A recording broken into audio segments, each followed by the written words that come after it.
Hello my dear friends, welcome to middle class family vlogs. ಎಲ್ಲರೂ ಹೇಗಿದ್ದೀರಾ ಅಂತ comment ಮಾಡಿ ತಿಳಿಸಿ. ಇವತ್ತು 4 ಗಂಟೆಗೆ ದಿನ ಸ್ಟಾರ್ಟ್ ಆಯಿತು. 4 o'clock ನನ್ನ ರೊಟೀನ್ ಯಾವ ರೀತಿ ಇರುತ್ತೆ ಅಂತ ತೋರಿಸ್ತಾ ಇದ್ದೀನಿ. ಆ್ಯಕ್ಚುಲಿ 4 to 5 ನಾನು ವಾಕಿಂಗ್ ಮತ್ತು ಎಕ್ಸಸೈಸ್ ಮಾಡಿದೆ. ಮನೆ ಒಳಗಡೆನೆ ಟೆರೇಸ್ ಮೇಲೆ ಎಲ್ಲ ವಾಕಿಂಗ್ ಮಾಡಿ ಮತ್ತು ರೂಮಲ್ಲಿ ಎಕ್ಸಸೈಸ್ ಎಲ್ಲ ಮಾಡಿದೆ.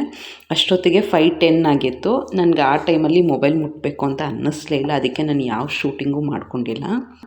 ನೆಕ್ಸ್ಟ್ ಎಕ್ಸಸೈಸ್ ಮಾಡಿ ವಾಕಿಂಗ್ ಮಾಡಿ ಸ್ವಲ್ಪ ಹೊತ್ತು ಬಿಸಿನೀರೆಲ್ಲ ಕುಡಿದು ರಿಲ್ಯಾಕ್ಸ್ ಮಾಡಾದಮೇಲೆ ಸ್ಲೋ ಆಗಿ ನನ್ನ ಮಾರ್ನಿಂಗ್ ರೊಟೀನ್ನ ಸ್ಟಾರ್ಟ್ ಮಾಡ್ತಾಯಿದ್ದೀನಿ.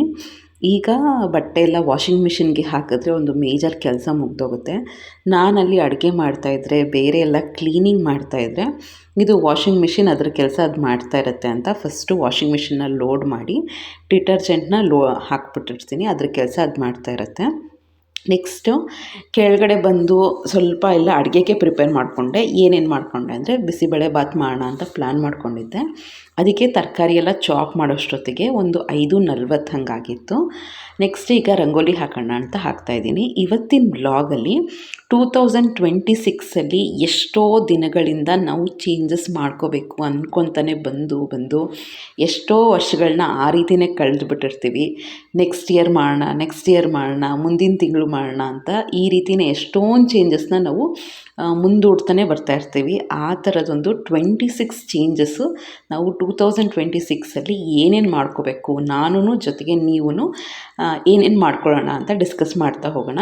ಜೊತೆಗೆ ಈ ವಿಡಿಯೋ ನೋಡ್ತಾ ನೀವು ನಿಮ್ಮ ಕೆಲಸಗಳನ್ನ ಸ್ಟಾರ್ಟ್ ಮಾಡ್ಕೊಳ್ಳಿ. ಏನಾದರೂ ಒಂದು ಬಟ್ಟೆ ಮಡಚಿ, ಪಾತ್ರೆ ತೊಳಿರಿ, ಇಲ್ಲ ಅಂದರೆ ಏನೋ ಒಂದು ಅಡುಗೆ ಮಾಡ್ತಾಯಿರಿ. ಇಯರ್ಪಾಡ್ಸ್ ಇದ್ದರೆ, ಇಯರ್ಫೋನ್ ಇದ್ದರೆ, ಬ್ಲೂಟೂತ್ ನೆಕ್ ಬ್ಯಾಂಡ್ ಇದ್ದರೆ ಬೆಸ್ಟ್. ಕೇಳ್ಕೊತಾನೆ ಆರಾಮಾಗಿ ಕೆಲಸ ಮಾಡ್ಕೋಬೋದು. So let start hour video. First ಬಂದು ನಾನು ಅಂದ್ಕೊಂಡಿರೋದು ಏನು ಅಂದರೆ ಮೇಜರಾಗಿ ಹೆಲ್ತ್ನ ಸೀರಿಯಸ್ ಆಗಿ ತೊಗೋಬೇಕು ಅಂತ ಅಂದ್ಕೊಂಡಿದ್ದೀನಿ. 35 ಕ್ರಾಸ್ ಆಗಿದೆ ಅಂದರೆ ಸ್ವಲ್ಪ ಹೆಲ್ತ್ ಬಗ್ಗೆ ಗಮನ ಹರಿಸ್ಬೇಕು. ಏನಾದರೂ ಬೇಕ್ರಿ ಫುಡ್ನ ತರಲೇಬಾರ್ದು ಅಂತ ಅಂದ್ಕೊಂಡಿದ್ದೀನಿ. ಆದಷ್ಟು ಅವಾಯ್ಡ್ ಮಾಡೋಣ ಅಂತ ತುಂಬ ಸೀರಿಯಸ್ ಆಗಿ ಅಂದ್ಕೊಂಡಿದ್ದೀನಿ. ನೆಕ್ಸ್ಟ್ ಸಕ್ಕರೆ ಅಂತೂ ಆಲ್ಮೋಸ್ಟ್ ಬಿಟ್ಬಿಟ್ಟಿದ್ದೀನಿ. ಒಂದು ವೀಕ್ಗೆ 1 ಸ್ಪೂನಷ್ಟು, 1 ಸ್ಪೂನಲ್ಲ ಒಂದು ಅರ್ಧ ಸ್ಪೂನಷ್ಟು ಕುಡಿದ್ರೆ ಜಾಸ್ತಿ. ಈವನ್ ಕಾಲೇಜಲ್ಲಿ ಕಾಫಿ ಟೀ ಕೊಟ್ಟರು ನಾನು ಕುಡಿತಾ ಇಲ್ಲ, ಅಷ್ಟು ಸ್ಟ್ರಿಕ್ಟಾಗಿ ಮಾಡ್ತಾಯಿದ್ದೀನಿ. ಹೆಲ್ತ್ನ ಸೀರಿಯಸ್ ಆಗಿ ತೊಗೊಳ್ಳಿ ಆಯಿತಾ, ಫಸ್ಟ್ ಮೇಜರ್. ಸೆಕೆಂಡು, ಈ ವರ್ಷದಿಂದ ನಾನು ಯೂಶ್ವಲಿ 1 ಇಯರ್ಗೆ ಒಂದು ಸತಿ ಹೆಲ್ತ್ ಚೆಕಪ್ ಮಾಡ್ಕೋತಾ ಇದ್ದೆ.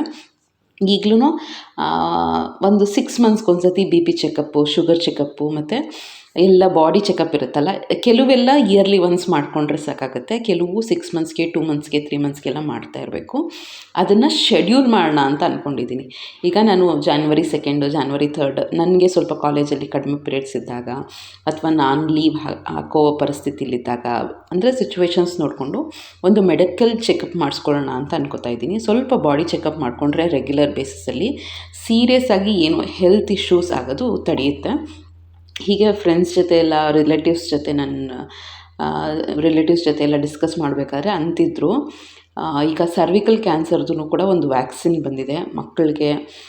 ಒಂದು 7 ಇಯರ್ಸ್ 8 ಇಯರ್ಸ್ ಮೇಲೆ ಹಾಕಿಸ್ಬೋದು ಅಂತ ಅನಿಸುತ್ತೆ. ಅದು 5 ಡೋಸ್ ಮೇಲೆ 5 ಡೋಸಸ್ ಹಾಕಬೇಕೋ 3 ಡೋಸಸ್ ಏನೋ ನನಗೂ ಕರೆಕ್ಟಾಗಿ ಗೊತ್ತಿಲ್ಲ. ನೀವು ಹಾಸ್ಪಿಟ್ಲ್ ಹತ್ರ ಹೋಗಿ, ಲೇಡೀಸ್ ಎಸ್ಪೆಷಲಿ ಸರ್ವಿಕಲ್ ಕ್ಯಾನ್ಸರ್ದು ವ್ಯಾಕ್ಸಿನ್ ಇರುತ್ತೆ. ಅದು 1,500 ಏನೋ ಇರುತ್ತೆ. ಸೊ ಅದನ್ನು ಹಾಕ್ಸಿದ್ರೆ ಈಗ ತುಂಬ ಕೇಸಸ್ ಜಾಸ್ತಿ ಆಗ್ತಾಯಿದೆ. ಅದಕ್ಕೆ ನಾನು ಅದನ್ನು ಥಿಂಕ್ ಮಾಡ್ತಾಯಿದ್ದೀನಿ. ನಾನು ಸದ್ಯದಲ್ಲೇ ಹೋಗ್ತೀನಿ, ಈ ಜನವರಿ ಸಂಕ್ರಾಂತಿ ಒಳಗಡೆ ಹೋಗೋಣ ಅಂತ ಅಂದ್ಕೊಂಡಿದ್ದೀನಿ. ಬಟ್ ಸ್ವಲ್ಪ ಟೈಟ್ ಶೆಡ್ಯೂಲ್ ಇದೆ, ನೋಡಿ ನಿಮಗೆ ಡೆಫಿನೆಟ್ಲಿ ಇನ್ಫಾರ್ಮೇಷನ್ ಕೊಡ್ತೀನಿ. ಅದು ವ್ಯಾಕ್ಸಿನ್ ಹಾಕಿಸ್ಬಿಟ್ರೆ ನಾನು ಮಕ್ಳಿಗೂ ಹಾಕ್ಸೋಣ ಅಂತ ಅನ್ಕೋತಾ ಇದ್ದೀನಿ. ಹಾಕ್ಸಿದ್ರೆ ಸ್ವಲ್ಪ ರಿಸ್ಕ್ ಎಲ್ಲ ಕಡಿಮೆ ಆಯಿತಾ. ಆಮೇಲೆ ಮೆಮೊಗ್ರಫಿ, ಬ್ರೆಸ್ಟ್ ಕ್ಯಾನ್ಸರ್ಸ್ ಏನಾದರೂ ಇದ್ದರೆ 40 ಮೇಲಿದ್ದೀರಾ ಅಂದರೆ ಡೆಫಿನೆಟ್ಲಿ ಮಾಡಿಸಿ ಆಯಿತಾ. ಈಗಿನ ಕಾಲದಲ್ಲಿ ಏನು ಹೆರಿಡಿಟ್ರಿ ಇಲ್ಲ ಅಂದ್ರೂ ಬಂದ್ಬಿಡುತ್ತೆ. ಅದಕ್ಕೆ ಸ್ವಲ್ಪ ಅದ್ರ ಬಗ್ಗೆ ಒಂದು ಶೆಡ್ಯೂಲ್ ಮಾಡಿಕೊಡಿ, ಈ ಟೈಮಲ್ಲಿ ಅಂತ ಶೆಡ್ಯೂಲ್ ಮಾಡ್ಕೊಂಬಿಟ್ರೆ ನಾವು ಡೆಫಿನೆಟ್ಲಿ ಹೆಲ್ತ್ ಚೆಕಪ್ ಅನ್ನೋದು ಮಾಡಿಸ್ತೀವಿ. ನೆಕ್ಸ್ಟ್ ಥರ್ಡ್ ಏನು ಅಂದ್ಕೊಂಡಿರೋದು ಅಂದರೆ, ನೀವು ಏನಾದರೂ 2025 ಯಾವುದನ್ನ ರಿಲೇಷನ್ಶಿಪ್ ಚೆನ್ನಾಗಿತ್ತು, ಸಣ್ಣ ಪುಟ್ಟ ರೀಸನಿಂದ ಮನಸ್ತಾಪ ಬಂದಿದ್ದರೆ ಅದನ್ನು ನೀವೇ ಒಂದು ಸ್ಟೆಪ್ ಫಾರ್ವರ್ಡ್ ಮಾಡಿ ಅದನ್ನು ಪ್ಯಾಚಪ್ ಮಾಡೋಕ್ಕೆ ಟ್ರೈ ಮಾಡಿ. ಜಸ್ಟ್ ನೀವೇ ಮಾತಾಡೋಕ್ಕೆ ಟ್ರೈ ಮಾಡಿ ಆಯಿತಾ. ಎಷ್ಟು ರಿಲೀಫ್ ಅನಿಸುತ್ತೆ ಅಂದರೆ 2 ರೀಸನ್ ಇರುತ್ತೆ ಆಯಿತಾ. ಒಂದು, ನಿಮಗೆ ಆ ವ್ಯಕ್ತಿಯಿಂದ ಬೇಜಾರಾಗಿ ಸುಮ್ಮನೆ ಇದು ಮಾಡಿಬಿಟ್ಟಿರ್ತೀರ, ಅಂಥದ್ದು ಹಾಗೇ ನಿಮಗೆ ಆ ವ್ಯಕ್ತಿ ಇಲ್ಲದೇ ಜೀವನ ಮಾಡೋಕ್ಕಾಗ್ತಾಯಿದೆ ಅಂದರೆ ಪ್ರೊಸೀಡ್, ಅದರಲ್ಲೇನು ತಪ್ಪಿಲ್ಲ. ಬಟ್ ಎಷ್ಟೋ ರಿಲೇಷನ್ಶಿಪ್ಪಲ್ಲಿ ಚಿಕ್ಕ ಪುಟ್ಟ ವಿಷಯಗಳಿಗೂ ಕೂಡ ನಾವು ಮನಸ್ತಾಪನ ತಂದ್ಕೊಂಡು ಮಾತಾಡಲೇಬಾರ್ದು ಅಂತ ದ್ವೇಷ ಸಾಧಿಸ್ಕೊಂಡೆಲ್ಲ ಇದ್ಬಿಟ್ಟಿರ್ತೀವಿ. ಬಟ್ ಆ ವ್ಯಕ್ತಿ ಅಂದರೆ ತುಂಬ ಇಷ್ಟ ಇರ್ತಾರೆ ನಮಗೆ. ಅಂಥದ್ದೇನಾದ್ರು ರೀಸನ್ ಇದ್ದರೆ ಒಂದು ಸ್ಟೆಪ್ ಮುಂದೆ ಹೋಗಿ ನಿಮಗೆ ಎಷ್ಟು ರಿಲೀಫ್ ಅಂತ ಅನಿಸುತ್ತೆ ಅಂದರೆ ತುಂಬ ಚೆನ್ನಾಗಿ ಅನಿಸುತ್ತೆ ಆ್ಯಕ್ಚುಲಿ. ಆ ವ್ಯಕ್ತಿ ಮತ್ತೆ ನಿಮ್ಮ ಲೈಫಲ್ಲಿ ಬಂದು ಮತ್ತೆ ರಿಲೇಷನ್ಶಿಪ್ನ ಕಂಟಿನ್ಯೂ ಮಾಡ್ಕೋಬೋದು. ಸೊ ಆ ಥರದೊಂದು ರಿಲೇಷನ್ಶಿಪ್ನ ಪ್ಯಾಚಪ್ ಮಾಡ್ಕೊಳ್ಳಿ. ನೆಕ್ಸ್ಟ್ 2026 ಅಷ್ಟೇ ಏನಾದರೂ ಜಗಳ ಆಗುತ್ತೆ ಅಂದರೆ 2 ವಿಷಯನ ತಲೆಯಲ್ಲಿಟ್ಕೊಳ್ಳಿ. ಒಂದು, ರಿಲೇಷನ್ಶಿಪ್ ಮುಖ್ಯನಾ ಇಲ್ಲ ಅಂದರೆ ಆರ್ಗ್ಯುಮೆಂಟ್ ವಿನ್ ಆಗೋದು ಮುಖ್ಯನಾ ಅಂತ ಯೋಚನೆ ಮಾಡಿ. ಎಷ್ಟೋ ಸರಿ ಆಯಿತಾ, ರಿಲೇಷನ್ಶಿಪ್ ತುಂಬ ಇಂಪಾರ್ಟೆಂಟ್ ಆಗುತ್ತೆ.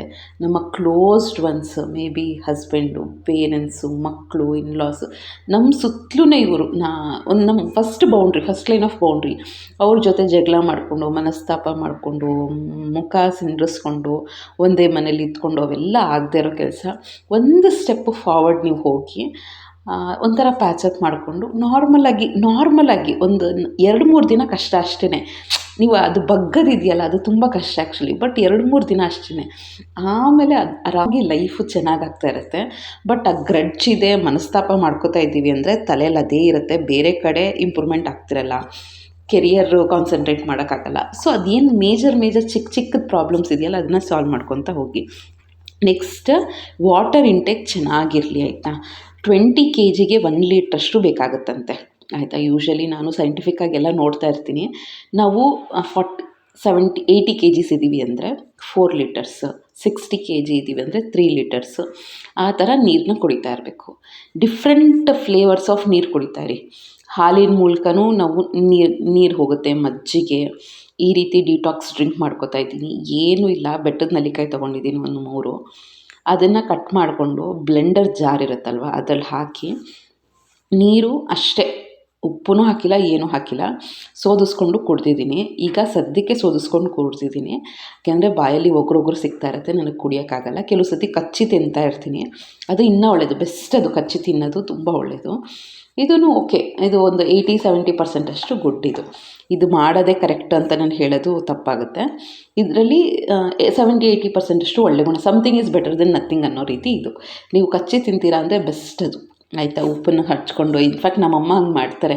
ನಾನು ಕೇಳ್ತಾ ಇರ್ತೀನಿ ಹೆಂಗಮ್ಮ ತಿಂತೀಯ ಅದು ಅಂತ, ಬಟ್ ಅವ್ರಿಗೆ ಅಭ್ಯಾಸ ಆಗೋಗಿದೆ. ಸೊ ಆ ಥರ ತುಂಬ ಒಳ್ಳೆಯದದು. ಏನದು ಬೆಟ್ಟದ ನೆಲ್ಲಿಕಾಯಿನ ಹಾಗೆ ಕಚ್ಕೊಂಡು ತಿನ್ನೋದು, ಈ ರೀತಿ ಜ್ಯೂಸ್ ಮಾಡ್ಕೊಂಡು ಡಿಟಾಕ್ಸ್, ಇದಂತೂ ಬೆಸ್ಟ್. ನೀರು ಹೋಗುತ್ತೆ, ನೀರು ಸೇರಿದಂಗೆ ಆಗುತ್ತೆ, ಜೊತೆಗೆ ವಿಟಮಿನ್ ಸಿ ಎಲ್ಲನೂ ಸೇರಿದಂಗೆ ಆಗುತ್ತೆ. ಮಾತ್ರ ಮಾಡಿದ ತಕ್ಷಣ ಕುಡೀರಿ, 1 ಅವರ್ ಬಿಡೋದು ಅದೆಲ್ಲ ಮಾಡೋಕ್ಕೆ ಹೋಗ್ಬಿಡಿ. ನೆಕ್ಸ್ಟ್ ಬಂದು ಪಂಚುವಲ್ ಆಗಿರೋಕ್ಕೆ ಟ್ರೈ ಮಾಡಿ. ಎಲ್ಲನೋ ಹೋಗ್ತೀರಾ ಅಂತ ತಿಳ್ಕೊಳ್ಳಿ, ಟೈಮ್ ಸರಿಯಾಗಿ ಹೋಗಿ. ಕೆಲ್ಸಕ್ಕೆ ಹೋಗ್ತೀರಾ, ಟೈಮ್ ಸರಿಯಾಗಿ ಹೋಗಿ. ನೀವು ನಂಬಲ್ಲ ಆಯಿತಾ, ನಾನು ಇಷ್ಟು ವರ್ಷದ ಸರ್ವೀಸಲ್ಲಿ ಒಂದು 8 ವರ್ಷ ಆಗಿದೆ ಅಂತ ಅಂದ್ಕೊಳ್ಳಿ. 8 ವರ್ಷದ ಸರ್ವೀಸಲ್ಲಿ ಕೌಂಟ್ ಮಾಡಿದ್ರೆ 2-3 ದಿನ ಲೇಟಾಗಿ ಹೋಗಿರ್ಬೋದು. ನಿಜವಾಗ್ಲೂ ಹೇಳ್ತೀನಿ, ನನಗೆ ಲೇಟಾಗಿ ಇನ್ನೂ ಒಂದು ಅರ್ಧ ಗಂಟೆ ಮೊದಲು ಕೂತಿರ್ತೀನಿ ನಾನು. ಸೊ ಆ ಥರ ಲೇಟಾಗಿ ಹೋಗೋದು ನನಗೆ ಇಷ್ಟನೇ ಆಗಲ್ಲ. ಒಂಥರ ಇಡೀ ದಿನ ಬೇಜಾರಾಗ್ತಾ ಇರುತ್ತೆ ನಾನು ಏನಾದ್ರು ಲೇಟಾಗಿ ಪಂಚ್ ಮಾಡಿದ್ದೀನಿ ಅಂದರೆ. ಸೊ ಆ ಥರ ಒಂದು ನಂದು ಪಂಚುಯಾಲಿಟಿ ಯಾವಾಗ್ಲೂ ಅಷ್ಟೇ. ಈವನ್ ನನ್ನ ಫ್ರೆಂಡ್ಸು ಕೊಲೀಗ್ಸ್ ಎಲ್ಲ ಹೇಳ್ತಿರ್ತಾರೆ, ಎಷ್ಟು ಬೇಗ ಬರ್ತೀರಾ ನೀವು ಅಂತ. ಅದೊಂಥರ ಪಂಚುಯಾಲಿಟಿ. ಈಗ ಹೋಗಬೇಕು ಅಂದರೆ ಹೋಗಬೇಕು, ಎದ್ದೇಳಬೇಕು ಅಂದರೆ ಎದ್ದೇಳಬೇಕು, ತಲೆಯಲ್ಲಿ ಒಂಥರ ಸ್ಟ್ರಾಂಗಾಗಿ ಅಂದ್ಕೊಂಬಿಟ್ಟಿರ್ತೀನಿ ಮಾಡಲೇಬೇಕು ಅಂತ. ಸೊ ಆ ಥರ ಪಂಚುವಲ್ ಆಗಿರೋದನ್ನು ಅಂದ್ಕೊಳ್ಳಿ. ಏನಾದ್ರು ಎಲ್ಲರೂ ಹೋಗಬೇಕು, 10 ಗಂಟೆಗೆ ಹೋಗಬೇಕು ಅಂದರೆ ಹೊರಟು ಬಿಡಿ, ಡಿಲೇ ಮಾಡೋಕ್ಕೆ ಹೋಗ್ಬಿಡಿ. ಆ ಕೆಲಸ ಈ ಕೆಲಸ ಮಾಡಿಕೊಂಡು ಆ ಟೈಮ್ಗೆ ಹೊರಡಬೇಕು ಅಂದರೆ ಬೇರೆ ಕೆಲಸನ ಅಕಾರ್ಡಿಂಗಾಗಿ ನಾವು ಕೆಲಸನ ಅಡ್ಜಸ್ಟ್ ಮಾಡ್ಕೋಬೇಕು ಹೊರತು ಹೊರಡೋ ಟೈಮು ಡಿಲೇ ಮಾಡೋಕ್ಕೆ ಹೋಗಬಾರ್ದು. ತಲೆಯಲ್ಲಿ ಏನಾಗುತ್ತೆ ಗೊತ್ತಾ, ಅದೊಂಥರ ಪ್ರೊಕ್ರಾಸ್ಟಿನೇಷನ್ ತಲೆಯಲ್ಲಿ ಇದ್ಬಿಟ್ಟಿರುತ್ತೆ. ಮಾಡೋಣ ಬಿಡು ಹೋಗೋಣ ಬಿಡು ಅಂತ. ಚಿಕ್ಕ ಪುಟ್ಟ ಕೆಲಸನೇ. ಕೆಲವು ಸತಿ ನಾನು ಹೆಂಗಿದ್ದೆ ಅಂದರೆ, ಒಂದು 8 ವರ್ಷ 9 ವರ್ಷದಿಂದ ಒಂದು ಆ್ಯಕ್ಚುಲಿ ಬ್ಯಾಂಕಿಗೆ ಏನೋ ಕೆಲಸಕ್ಕೆ ಹೋಗಬೇಕಿತ್ತು, ಅಕೌಂಟ್ ಕೆಲಸ ಏನಾದ್ರು ಮಾಡಬೇಕಿತ್ತು. ಆಮೇಲೆ ಜೊತೆಗೆ ಪೋಸ್ಟ್ ಆಫೀಸ್ದು ಏನಾದ್ರು ತರಕಾರಿ ತರೋದು, ಶಾಪಿಂಗ್ ಹೋಗೋದು. ಹೋಗೋಣ ಬಿಡು, ಮನೇಲಿದ್ದರೂ ಅಷ್ಟೇ, ಮನೇಲಿದ್ದರೆ ಇನ್ನೂ ಸೋಂಬೇರಿತನ, ಹೋಗೋಣ ಬಿಡು ಅನ್ನಂಗೆ ಆಗ್ತಿರುತ್ತೆ. ಸೊ ಅದಕ್ಕೆ ಒಂದು ಪಂಚುಲಾಗಿ ತಲೆಯಲ್ಲಿ ಇದ್ಬಿಟ್ರೆ ಆ ಟೈಮು ಕರೆಕ್ಟಾಗಿ ಹೋಗ್ತೀವಿ. ನೆಕ್ಸ್ಟ್, ಈಗ ಆಲ್ರೆಡಿ ಫಾಲೋ ಮಾಡ್ತಾಯಿದ್ದೀನಿ ನಾನು, ಬೇಗ ಎದ್ದೇಳೋದು, ಎಷ್ಟು ಬೇಗ ಸಾಧ್ಯನೋ ಅಷ್ಟು ಬೇಗ. ಆಮೇಲೆ ಒಂದು ಖುಷಿ ವಿಷಯ ಏನು ಅಂದರೆ, ನಾನು 10 ಗಂಟೆಗೆ ಮಲ್ಕೊಂಡ್ಬಿಡ್ತಾಯಿದ್ದೀನಿ, ಇನ್ನು ಆರಾಮಾಗಿ ಎದ್ದೇಳ್ತಾ ಇದ್ದೀನಿ. ಈಗ ಎದ್ದು ಆರಾಮಾಗಿ ಸ್ಲೋ ಆಗಿ ಬೆಳಗ್ಗೆ ಹೊತ್ತು ಡೇನ ಸ್ಟಾರ್ಟ್ ಮಾಡಿದ್ರೆ ಇಡೀ ದಿನ ಒಂಥರ ಆರಾಮಾಗೇ ಇರುತ್ತೆ, ಟೆನ್ಷನ್ ಇರಲ್ಲ. ಹಾಗಂತ ಕಂಟಿನ್ಯೂಸ್ ಆಗಿ ನನಗೆ ಡೇಸ್ ಹಾಗೇ ಇರುತ್ತೆ ಅಂತಲ್ಲ, ಕೆಲವು ಸತಿ ತುಂಬ ಹೆಕ್ಟಿಕ್ ಡೇಸ್ ಇರುತ್ತೆ. ಅದು ನಿನ್ನೆನೇ ಆಯಿತು. ಏನಾಯಿತು ಅಂದರೆ ನೈಟ್ ತುಂಬ ಕೆಲಸ ಇತ್ತು, ಅಡುಗೆ ತುಂಬ ಕೆಲಸ ಇತ್ತು. ನನಗೆ ಕ್ಲೀನ್ ಮಾಡೋಕ್ಕಾಗಲಿಲ್ಲ ಕಿಚನ್. ಹಿಂಗೆ ಆ್ಯಸ್ ಯೂಶ್ವಲ್ 10 o'clock ಮಲ್ಕೊಂಬಿಟ್ಟೆ. 3 ಗಂಟೆಗೆ ಎಚ್ಚರ ಆಯಿತು ಆಯಿತಾ. 3 ಗಂಟೆಗೆ ಎದ್ದು ಕಿಚನೆಲ್ಲ ನೀಟ್ ಮಾಡಿದೆ. ಎಷ್ಟು ನೀಟಾಗಿ ಮಾಡಿದೆ ಅಂದರೆ ನನಗೊಂಥರ ಖುಷಿಯಾಗೋಯ್ತು. ಒಂದು 4:15ವರೆಗೂ ಮಾಡಿದೆ. ಆಮೇಲೆ ಒಂಥರ ನಿದ್ದೆ ಬಂದು ಸುಮ್ಮನೆ ಹಾಗೆ ಕೂತಿದ್ದೆ. ಮಲ್ಗ್ಬಿಡೋಣ, ಹೆಂಗಿದ್ರು ಕಿಚನ್ ಕ್ಲೀನ್ ಆಗಿದೆ. ಬಿಸಿಬೇಳೆ ಬಾತ್ ಒಂದು ಮಾಡಬೇಕು. ಆಮೇಲೆ ಮೊಸರು ಸಾರಿತ್ತು, ಮೊಸರು ಸಾರು ಮಾಡೋಣ, ಮೊಸರುಳ್ಳಿ ಥರ ಮಾಡೋಣ, ಈಸಿ ಅಲ್ವಾ ಅಂತ ಅಂದ್ಕೊಂಡು ಮಲ್ಕೊಂಬಿಟ್ಟೆ. ನೋಡಿದ್ರೆ 5:15ಕ್ಕೆ ಎಚ್ಚರ ಆಗಲೇ ಇಲ್ಲ. 6 ಗಂಟೆಗೆ ಎದ್ದಿದ್ದೀನಿ. ಪಟ್ಟ ಅಂತ ಕೆಲಸ ಮಾಡಿದ್ದಾಯಿತು. ಕೆಲವು ಸತಿ ಹಂಗಾಗುತ್ತೆ ಆಯಿತಾ. ಎಲ್ಲ ದಿನವೂ ಹಾಗೆ ಆರಾಮಾಗಿ ಪಂಚುಲಾಗಿರುತ್ತೆ ಅಂತ ಹೇಳಕ್ಕೆ ಬರೋಲ್ಲ. ಒನ್ಸ್ ಇನ್ ಎ ವೈಲ್ ಆಗುತ್ತೆ. ನಾವು ರೋಬೋಗಳಲ್ಲ, ಮನುಷ್ಯರು, ನಿದ್ದೆ ಬರ್ತಿರುತ್ತೆ, ಎಲ್ಲ ಆಗ್ತಿರುತ್ತೆ. ಬಟ್ ಫ್ರೀಕ್ವೆನ್ಸಿ ಕಡಿಮೆ ಮಾಡ್ಕೋಬೇಕು. ಒಂದು ತಿಂಗಳಲ್ಲಿ 1-2 ಡೇಸ್ ಆ ಥರ ಆದರೆ not at all a problem. ಅದು ಪ್ರಾಬ್ಲಮೇ ಅಲ್ಲ. ಒಂದು ತಿಂಗಳಲ್ಲಿ ಜಸ್ಟ್ ಒಂದು 5-6 ಡೇಸ್ ನಾವು ಪಂಚುಲಾಗಿದ್ದೀವಿ ಅಂದರೆ ಅದು ರಾಂಗ್. ಸೊ ಆ ಥರ ಸ್ವಲ್ಪ ನಾವು ಇಂಪ್ರೂವ್ ಮಾಡಿಕೊಂಡ್ರೆ ಬೆಸ್ಟ್. ನೆಕ್ಸ್ಟು ಪ್ರೊಕ್ರಾಸ್ಟಿನೇಷನ್, ಆಮೇಲೆ ಮಾಡೋದನ್ನು ಅನ್ನೋದನ್ನು ನಿಲ್ಲಿಸ್ಬೇಕು ಅಂತ ಅಂದ್ಕೊಂಡಿದ್ದೀನಿ. ಏನು ಮಾಡಬೇಕಾ, ಎದ್ದು ನಿಂತ್ಕೊಂಡ್ಬಿಡ್ಬೇಕು. ಅದನ್ನು ಫಸ್ಟ್ ಸ್ಟೆಪ್ ಆ್ಯಕ್ಷನ್ ಅಂತ ಹೇಳ್ತೀವಿ. ಪಾತ್ರೆ ತೊಳಿಬೇಕಾ, ಹೋಗಿ ಸಿಂಕ್ ಹತ್ರ ನಿಂತ್ಕೋಬೇಕು. ಬಟ್ಟೆ ಮಡಚಬೇಕಾ, ಹೋಗಿ ಒಂದು ಕರ್ಚೀಫ್ ಮಡ್ಚೋಕ್ಕೆ ಸ್ಟಾರ್ಟ್ ಮಾಡಬೇಕು. ಅಡುಗೆ ಮಾಡಬೇಕಾ, ಹೋಗಿ ಅಡುಗೆ ಮನೆಗೆ ಹೋಗೋದೇ ಫಸ್ಟ್ ಸ್ಟೆಪ್ ಆ್ಯಕ್ಷನ್ ಅಂತ ಹೇಳ್ತೀವಿ. ಅದನ್ನು ನಾವು ಸ್ಟಾರ್ಟ್ ಮಾಡ್ಕೊಂಬಿಡ್ಬೇಕು. ಆಮೇಲೆ ಮಾಡೋಣ ಅಂತ ಅಂದ್ಕೊಳಕ್ಕೆ ಹೋಗಬಾರ್ದು. ನೆಕ್ಸ್ಟ್ ಏನಾದರೂ ಒಂದು ಕಲೀರಿ, ಬೇಸಿಕ್ಸ್ ಏನಾದರೂ ಕಲೀರಿ. ನನಗೆ ಹೀಗೆ ಕಲಿಯೋಕ್ಕೆ ತುಂಬ ಇಷ್ಟ. ನನ್ನ ತಮ್ಮ ಸಂಧು ಹತ್ರನೂ ಅದೇ ಅಂತಿದ್ದೆ. ನನ್ನ ಹಸ್ಬೆಂಡ್ ಹತ್ರ ನಾನು ಕಲಿಯೋದು ಜಾಸ್ತಿ. ChatGPT ಹೆಂಗೆ ಯೂಸ್ ಮಾಡ್ಕೊಳ್ಳೋದು, ಏನಾದರೂ ಇರಲಿ, ಒಂದು PDF ಹೆಂಗೆ ಮಾಡೋದು, ಗೂಗಲ್ ಡ್ರೈವ್ನ ಹೆಂಗೆ ಮಾಡೋದು, ಮತ್ತು ಬ್ಯಾಂಕ್ ಬಗ್ಗೆ ಬೇಸಿಕ್ಸು, ಪೋಸ್ಟ್ ಆಫೀಸ್ ಬಗ್ಗೆ ಬೇಸಿಕ್ಸ್. ನನ್ನ ಕೊಲೀಗ್ಸ್ ಹತ್ರನೂ ಎಷ್ಟೊಂದು ಕಲಿತಾ ಇರ್ತೀನಿ. ಚಿಕ್ಕ ಪುಟ್ಟ ವಿಷಯನೇ ಆಗಿರುತ್ತೆ. ಅಥವಾ ವಾಟ್ಸಪ್ಪಲ್ಲಿ ಕರೆಕ್ಟಾಗಿ ಹೇಗೆ ಯೂಸ್ ಮಾಡ್ಕೊಳ್ಳೋದು, ಈ ಥರದ್ದೆಲ್ಲ ಚಿಕ್ಕ ಪುಟ್ಟನೇ ಅದು ಲೈಫಿಗೆ ತುಂಬ, ಅದು ನಾವು ವರ್ಕಿಂಗ್ ಮಾಡ್ತಾ ಇರ್ತೀವಿ ಅಂದರೆ ತುಂಬ ಹೆಲ್ಪ್ ಆಗುತ್ತೆ. ಅದಕ್ಕೆ ಬೇಸಿಕ್ಸ್ ಏನಾದರೂ ಒಂದು ಸ್ಕಿಲ್ ಕಲಿತಾ ಇರಿ ಆಯಿತಾ. ಆಮೇಲೆ ಬ್ಯಾಂಕದೇ ಅಲ್ಲಿಗೆ ಹೋಗಿದ ತಕ್ಷಣ ಯಾವ ಫಾರ್ಮ್ ಫಿಲ್ ಮಾಡಬೇಕು, ಹೇಗೆ ಟ್ರಾನ್ಸಾಕ್ಷನ್ಸ್ ಮಾಡಬೇಕು ಅದೆಲ್ಲ ಗೊತ್ತಿರಲ್ಲ. ಎಷ್ಟೊಂದು ಜನಕ್ಕೆ ATM ಯೂಸ್ ಮಾಡೋದು ಗೊತ್ತಿರಲ್ಲ, ಫೋನ್ಪೇ ಎಷ್ಟೊಂದು ಜನ ಗೊತ್ತಿರಲ್ಲ. ಆ ಥರ ಚಿಕ್ಕ ಪುಟ್ಟದೇನಾದರೂ ಇದ್ರೂ ಕಲಿತಾ ಇದ್ದರೆ ಬೆಸ್ಟ್. ಈಗ ನೆಕ್ಸ್ಟ್ ನಾನೀಗ ಬಿಸಿಬೇಳೆ ಬಾತ್ ಮಾಡ್ತಾಯಿದ್ದೀನಿ. ತೊಗರಿಬೇಳೆ, ಹೆಸರುಬೇಳೆ, ತರಕಾರಿಗಳು, ಟೊಮ್ಯಾಟೊ, ಈರುಳ್ಳಿ ಇದಿಷ್ಟನ್ನು ಹಾಕಿ ಉಪ್ಪು, ಅರಿಶಿನ ಹಾಕಿಲ್ಲ, ಉಪ್ಪನ್ನು ಹಾಕಿ ಬೇಯಿಸ್ಕೊಂಡಿದ್ದೀನಿ. ನೆಕ್ಸ್ಟು ಒಗ್ಗರಣೆ ಮಾಡಿಕೊಂಡೆ. ಎಣ್ಣೆ, ಸಾಸಿವೆ, ಈರುಳ್ಳಿ, ಕರಿಬೇವಿನ ಸೊಪ್ಪು, ಕ್ಯಾಪ್ಸಿಕಮ್ ಇದ್ದರೆ ಹಾಕಿ, ಇಷ್ಟನ್ನು ಹಾಕಿ ಸ್ವಲ್ಪ ನೀರು ಎಲ್ಲ ಬೇಯಿಸ್ಕೊಂಡು ನೀರು ಹಾಕಿ, ಪೌಡರ್ ಇರುತ್ತಲ್ಲ ಬಿಸಿಬೇಳೆ ಬಾತ್ ಪೌಡ್ರು, ಅದನ್ನು ಹಾಕಿ ಖಾರದ ಪುಡಿನೂ ಹಾಕಿದ್ದೀನಿ. ಜೊತೆಗೆ ಹುಣಸೆಹಣ್ಣು ಮತ್ತು ಕಾಯಿನ ರುಬ್ಕೊಂಡಿದ್ದೀನಿ, ಅದನ್ನು ಕೂಡ ಹಾಕಿದ್ದೀನಿ. ಸೊ ಪ್ರೊಸೀಜರ್ ತೋರಿಸ್ತಾ ಇದ್ದೀನಿ. ಇದು ಹೆಲ್ದಿ. ಒಂದೊಂದು ಸತಿ ನಾನು ಅಕ್ಕಿಯಲ್ಲಿ ಮಾಡ್ತೀನಿ, ಒಂದೊಂದು ಸತಿ ಮಿಲ್ಲೆಟ್ಸು, ಒಂದೊಂದು ಸತಿ ಗೋಧಿ ನುಚ್ಚು ಇದರಲ್ಲೆಲ್ಲ ಮಾಡ್ತಾಯಿರ್ತೀನಿ. ಟೇಸ್ಟ್ ಅಂತೂ ಆಸಮ್ ಆಗಿರುತ್ತೆ. ಯೂಶ್ವಲಿ ಬೂಂದಿ ಜೊತೆ ತಿಂತಾರೆ. ನಮ್ಮ ಮನೇಲಿ ಗಾರ್ಲಿಕ್ ಮಿಕ್ಸ್ಚರ್ ಎಲ್ಲರಿಗೂ ಇಷ್ಟ. ಸೊ ಯೂಶ್ವಲಿ ನಾನು ಅದನ್ನೇ ತರ್ತೀನಿ. ನೆಕ್ಸ್ಟ್ ಬಂದು ಕಾನ್ಫಿಡೆಂಟಾಗಿ ಮಾತಾಡಿ. ಇವತ್ತಿಂದ ಡಿಸೈಡ್ ಮಾಡಿ, ಜಾಸ್ತಿ ಮಾತಾಡೋಕ್ಕೆ ಹೋಗಬೇಡಿ. ಯೋಚನೆ ಮಾಡಿ ಮಾತಾಡೋ ವಿಷಯಗಳನ್ನ ಕಾನ್ಫಿಡೆಂಟಾಗಿ ಧೈರ್ಯವಾಗಿ ಮಾತಾಡಿ. ಯಾವಾಗ ಧೈರ್ಯ ಬರುತ್ತೆ ಅಂದರೆ, ನಾವು ಸುಳ್ಳು ಹೇಳ್ತಾ ಇಲ್ಲ, ನಮಗೆ ಕಂಟೆಂಟ್ ಗೊತ್ತು, ನಾವು ಕರೆಕ್ಟಾಗಿ ಮಾತಾಡ್ತಾ ಇದ್ದೀವಿ, ಯೋಚನೆ ಮಾಡಿ ಮಾತಾಡ್ತಾ ಇದ್ದೀವಿ, ಇದೆಲ್ಲ ಪ್ಯಾರಾಮೀಟರ್ಸು ಕರೆಕ್ಟಾಗಿದ್ದಾಗ ನಾವು ಕಾನ್ಫಿಡೆಂಟಾಗಿ ಮಾತಾಡ್ತೀವಿ. ಸುಳ್ಳನ್ನು ಮಾತಾಡ್ತಾ ಇದ್ದರೆ ಅಥವಾ ನಮಗೆ ಕಂಟೆಂಟೇ ಗೊತ್ತಿಲ್ಲ, ಅದ್ರ ಬಗ್ಗೆ ಯಾವ ವಿಷಯನೂ ಗೊತ್ತಿಲ್ಲ ಅಂದರೆ ಕಾನ್ಫಿಡೆನ್ಸ್ ಬರೋಲ್ಲ. ಸೊ ಯಾವಾಗಲೂ ಆ ವಿಷಯ ಗೊತ್ತಿಲ್ಲ ಅಂದರೆ ಮಾತಾಡೋಕ್ಕೆ ಹೋಗಬೇಡಿ. ನೆಕ್ಸ್ಟ್ ಆದಷ್ಟು ಮೊಬೈಲ್ನ ಕಡಿಮೆ ಮಾಡಿ. ನೋಡ್ತಾ ಇದ್ದರೆ ಎಷ್ಟೊಂದು ಬರ್ತಾನೆ ಇರುತ್ತೆ. 24 ಅವರ್ಸಲ್ಲಿ ಬೇಕಾದರೆ 12-14 ಅವರ್ಸ್ ನೀವು ಮೊಬೈಲೇ ನೋಡ್ತಾಯಿದ್ರು. ಇನ್ನು ಯೂಟ್ಯೂಬು ನಿಮ್ಗೆ ಇಷ್ಟ ಆಗೋ ಥರನೇ ಕಂಟೆಂಟ್ನ ತೋರಿಸ್ತಾ ಇರುತ್ತೆ, ಇನ್ಸ್ಟಾಗ್ರಾಮು, ಫೇಸ್ಬುಕ್ಕು ಎಲ್ಲನೂ. ಸೊ ಆದಷ್ಟು ಅವಾಯ್ಡ್ ಮಾಡಿ. 1 ಅವರ್, ಈಗ ನೀವೇನಾದ್ರು 3 ಅವರ್ಸ್ ನೋಡ್ತಾ ಇದ್ದೀರಾ ಅಂದರೆ ಒಂದು ಅರ್ಧ ಗಂಟೆ ಕಡಿಮೆ ಮಾಡಿ ನೋಡಿ, 1 ಅವರ್ ಕಡಿಮೆ ಮಾಡಿ ನೋಡಿ. ನಿಮಗೆ ನೀವೇ ಪ್ರೌಡಾಗಿ ಫೀಲ್ ಮಾಡ್ಕೋತೀರಾ. ಮುಟ್ಟಿದ ತಕ್ಷಣ ಮೊಬೈಲ್ ಮುಟ್ತೀರಾ ಅಂತ ಅಂದ್ಕೊಳ್ಳಿ, ನೀಡಿದೆಯಾ ಅಂತ ಕೇಳಿ, ಯಾವ ಪರ್ಪಸ್ಗೆ ನಾನು ಮುಟ್ತಾಯಿದ್ದೀನಿ, ಟೈಮ್ ನೋಡಿ.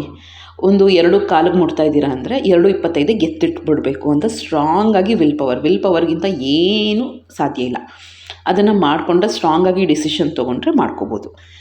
ನೆಕ್ಸ್ಟ್ ಬಂದು ಏನೇ ಇದ್ದರೂ ಕೂಡ ಪೇರೆಂಟ್ಸ್ ಜೊತೆ ಮಾತಾಡಿ. ನಾವು ಬ್ಯುಸಿ ಶೆಡ್ಯೂಲಲ್ಲಿ ಪೇರೆಂಟ್ಸ್ನ ಮರ್ತು ಬಿಡ್ತೀವಿ. ಫೋನ್ ಮಾಡಿ ಮಾತಾಡಿದ್ರೆ ತುಂಬ ಬೆಸ್ಟ್. ನೆಕ್ಸ್ಟ್ ನಮ್ಮ ಬಿಹೇವಿಯರ್ ಏನಾದರೂ ರೂಡ್ ಇದೆ, ನಾವು ಕೋಪ ಮಾಡ್ಕೋತಾ ಇದ್ದೀವಿ, ಎಮೋಷ್ನಲ್ ಆಗ್ತಾ ಇದ್ದೀವಿ, ಅಳ್ತಾ ಇದ್ದೀವಿ, ಬಿಹೇವಿಯರ್ನ ಸ್ವಲ್ಪ ಚೇಂಜ್ ಮಾಡ್ಕೋಬೇಕು. ಕಿಡ್ಸ್ ಜೊತೆ ಆದಷ್ಟು ಟೈಮ್ ಸ್ಪೆಂಡ್ ಮಾಡಿ, ಅವ್ರ ಜೊತೆ ಮಾತಾಡಿ, ಅವ್ರ ಫೀಲಿಂಗ್ಸ್ನ ಅರ್ಥ ಮಾಡ್ಕೊಳ್ಳಿ. ಅವ್ರದ್ದೇನಾದ್ರು ಹೇಳ್ಕೋಬೇಕು ಅಂದರೆ ಶೇರ್ ಮಾಡ್ಕೊಳ್ಳೋಕ್ಕೆ ಸ್ಪೇಸ್ ಕೊಡಿ. ನೆಕ್ಸ್ಟ್ ಬಂದು ಯಾರಿಗಾನ ಹೆಲ್ಪ್ ಮಾಡಬೇಕು ಅಂದರೆ ತೋರಿಕೆಗೋಸ್ಕರ ಮಾಡ್ಕೊಳ್ಳೋದು ಬೇಡ. ಯಾರು ನೋಡ್ತಾ ಇರೋದು ಬೇಡ, ನಮಗೆ ದೇವ್ರು ನೋಡ್ತಾ ಇರ್ತಾನೆ. ಹೆಲ್ಪ್ ಮಾಡಬೇಕು ಅಂದರೆ ಜೆನ್ಯೂನಾಗಿ ಮನಸಾರ ಮಾಡಿ. ಹೆಲ್ಪ್ ಮಾಡಬಾರ್ದು ಅಂತ ಅಂದ್ಕೊಂಡ್ರೆ ಯಾವುದೇ ಕಾರಣಕ್ಕೂ ಮಾಡೋಕ್ಕೆ ಹೋಗಬೇಡಿ. ಅದು ನಿಮ್ಮ ಮೇಲೆ ಡಿಸಿಷನ್ ಆಗಿರುತ್ತೆ. ಯಾರ್ದೋಗೋಸ್ಕರ ಹೆಲ್ಪ್ ಮಾಡೋಕ್ಕೆ ಹೋಗಬೇಡಿ. ನೆಕ್ಸ್ಟ್ ಬಂದು ಡೈಲಿ ಡ್ಯಾನ್ಸ್ ಮಾಡಿ ಅಥವಾ ಎಕ್ಸಸೈಸ್ ಮಾಡಿ. ನಾನಂತೂ ಅಂದ್ಕೊಂಬಿಟ್ಟಿದ್ದೀನಿ, ಮ್ಯೂಸಿಕ್ ಹಾಕ್ಕೊಂಡು ಇವತ್ತು ಸ್ಟಾರ್ಟ್ ಮಾಡ್ತೀರ ಅಂದರೆ ಒಂದು 2 ಮಿನಿಟ್ಸ್ ಸ್ಟಾರ್ಟ್ ಮಾಡಿ. 2 ಮಿನಿಟ್ಸಿಂದ ಸ್ಟಾರ್ಟ್ ಮಾಡಿ. ಒಂದು ಸಿಂಪಲ್ ಎಕ್ಸಸೈಸ್, ಸ್ಟ್ರೆಚ್ಚಿಂಗು, ಕೈ ಮೇಲೆತ್ತೋದು ಮತ್ತು ಕಾಲು ಮೇಲೆತ್ತೋದು, ಥೈಸು. ಸೊ ಈ ಥರದ್ದೇನಾದ್ರು ಸಿಂಪಲ್ ಎಕ್ಸಸೈಸ್ ಮತ್ತು ಸಿಂಪಲ್ ಡ್ಯಾನ್ಸಸ್ನ ಮಾಡೋಕ್ಕೆ ಟ್ರೈ ಮಾಡಿ. ಅದು ಹೋಗ್ತಾ 5 ಮಿನಿಟ್ಸ್ 10 ಮಿನಿಟ್ಸ್ ಆ ಥರ ಟೈಮ್ ಡ್ಯೂರೇಷನ್ನ ಜಾಸ್ತಿ ಮಾಡ್ಕೊತಾ ಹೋಗಿ. ನೆಕ್ಸ್ಟ್ ಬಂದು ಕ್ಲೀನಿಂಗ್ ಮತ್ತು ಹೈಜೀನ್. ಎಷ್ಟಾಗುತ್ತೋ ಅಷ್ಟು ಮನೇನ ಕ್ಲೀನ್ ಆಗಿ ಇಟ್ಕೊಳ್ಳೋದು ಮತ್ತು ಬಾಡಿನ ಹೈಜೀನ್ ಆಗಿ ಇಟ್ಕೊಳ್ಳೋದು ಎಷ್ಟಾಗುತ್ತೋ ಅಷ್ಟು. ಕೆಲವು ಸತಿ ತುಂಬ ಕಷ್ಟ ಆಗುತ್ತೆ ಮನೇನ ಕ್ಲೀನಾಗಿ ಇಟ್ಕೊಳ್ಳುತ್ತೆ. ಸೊ ಟೈಮ್ ಅಲಾಟ್ ಮಾಡಿಕೊಂಡು ಫ್ರೀ ಆಗಿದ್ದಾಗ ಮೊಬೈಲ್ ನೋಡೋ ಬದಲು, ಇಲ್ಲ ಈ ಸೆಕ್ಷನ್ ಒಂದು ಅರ್ಧ ಗಂಟೆ, ಒಂದು 10 ನಿಮಿಷ ಕ್ಲೀನ್ ಮಾಡೋಣ, ಈ ಥರ ಅಂದ್ಕೊಂಡು ಕ್ಲೀನ್ ಮಾಡ್ಕೊಳ್ತಾ ಹೋಗೋಣ. ನಾನು ಇನ್ಮೇಲೆ ಹಾಗೆ ಅಂದ್ಕೊಂಡಿದ್ದೀನಿ. ನಾನು ಯೂಶ್ವಲಿ ಹಂಗೆ ಅಂದ್ಕೊತಿದ್ದೆ ಅಂದರೆ ಸಾಕಾಗಿ ಬಂದಿದೆ, ಮಾಡೋದು ಬೇಡ, ಸಂಡೇ ಮಾಡೋಣ ಅಂತ ಡಿಲೇ ಮಾಡ್ತಿದ್ದೆ. ಇನ್ಮೇಲೆ ಹಂಗೆ ಮಾಡಲ್ಲ, ನಿಮ್ಮ ಜೊತೆ ಶೇರ್ ಮಾಡ್ತೀನಿ. ನನ್ನ ಜೊತೆ ನೀವೂ ಸ್ಟಾರ್ಟ್ ಮಾಡ್ಕೊಂಬಿಡಿ ಕೆಲಸನ. ನಿಮ್ಗೇನು ಇಷ್ಟ ಆಗುತ್ತೋ ಆ ಕೆಲಸನ ಸ್ಟಾರ್ಟ್ ಮಾಡ್ಕೊಂಬಿಡಿ. ಅದನ್ನು ಹೆಂಗಿದ್ರು ವೀಡಿಯೋ ಇಟ್ಟು ಕ್ಯಾಮ್ರಾ ಇಟ್ಟು ಶೂಟ್ ಮಾಡ್ಕೊತ ಕೆಲಸ ಮಾಡ್ತಾಯಿರ್ತೀನಿ. ಆಗ ನೀವು ಮಾಡ್ಕೊಂಬಿಟ್ರೆ ಒಂಥರ ಮೋಟಿವೇಶನ್, ಕೆಲಸನೂ ಹೋಗುತ್ತೆ, ಜೊತೆಗೆ ಯೂಟ್ಯೂಬ್ ನೋಡ್ದಂಗೂ ಆಗುತ್ತೆ. ಸ್ವಲ್ಪ ಖರ್ಚನ್ನ ಕಡಿಮೆ ಮಾಡ್ಕೊಳ್ಳಿ. ಎಲ್ಲಿ ಖರ್ಚು ಮಾಡಬೇಕು ಮಾಡಿ. ಖುಷಿಯಾಗಿರೋಕ್ಕೆ, ನೀವು ನೆಮ್ಮದಿಯಾಗಿರೋಕ್ಕೆ, ಎಂಜಾಯ್ ಮಾಡೋಕ್ಕೆ ಲೈಫ್ನ ವರ್ತ್ ಅಂತ ಅನಿಸಿದ್ರೆ ಖರ್ಚು ಮಾಡಿ. ಇಲ್ಲ ದುಂದು ವೆಚ್ಚ ಮಾಡ್ತಾಯಿದ್ದೀವಿ ಅಂದರೆ ಖರ್ಚು ಮಾಡೋಕ್ಕೆ ಹೋಗಬೇಡಿ. Next negative person, negative environment, ನೆಗೆಟಿವಿಟಿಯಿಂದ ದೂರ ಇರಿ. ಯಾರೋ ಏನೋ ಗಾಸಿಪ್ ಮಾಡ್ತಾರೆ, ನೆಗೆಟಿವ್ ಆಗಿ ಮಾತಾಡ್ತಿದ್ದಾರೆ ಅಂದರೆ ಕೈ ಮುಗಿದ್ಬಿಟ್ಟು ಸೈಡಿಗೆ ಬಂದುಬಿಡಿ ಮತ್ತು ತಲೆಯಿಂದ ಅವ್ರನ್ನ ತೆಗ್ದಾಕ್ಬಿಡಿ. ನಿಜವಾಗ್ಲೂ ಹೇಳ್ತೀನಿ, ಅಂಥ ಪರ್ಸನ್ ಜೊತೆ ನೀವು ಒಂದು ಅರ್ಧ ಗಂಟೆ ಟೈಮ್ ಸ್ಪೆಂಡ್ ಮಾಡಿದ್ರು ನಿಮಗೆ ಗೊತ್ತಿಲ್ದಂಗೆ ನಿಮ್ಮ ತಲೆಯಲ್ಲಿ ನೆಗೆಟಿವಿಟಿ ಬಂದುಬಿಟ್ಟಿರುತ್ತೆ. ಎಷ್ಟಾಗುತ್ತೋ ಅಷ್ಟು ಅವಾಯ್ಡ್ ಮಾಡಿ. ನೆಕ್ಸ್ಟ್ ಬಂದು ಟೈಮ್ ಮ್ಯಾನೇಜ್ಮೆಂಟ್ ಬಗ್ಗೆ ವರ್ಕ್ ಮಾಡಿ.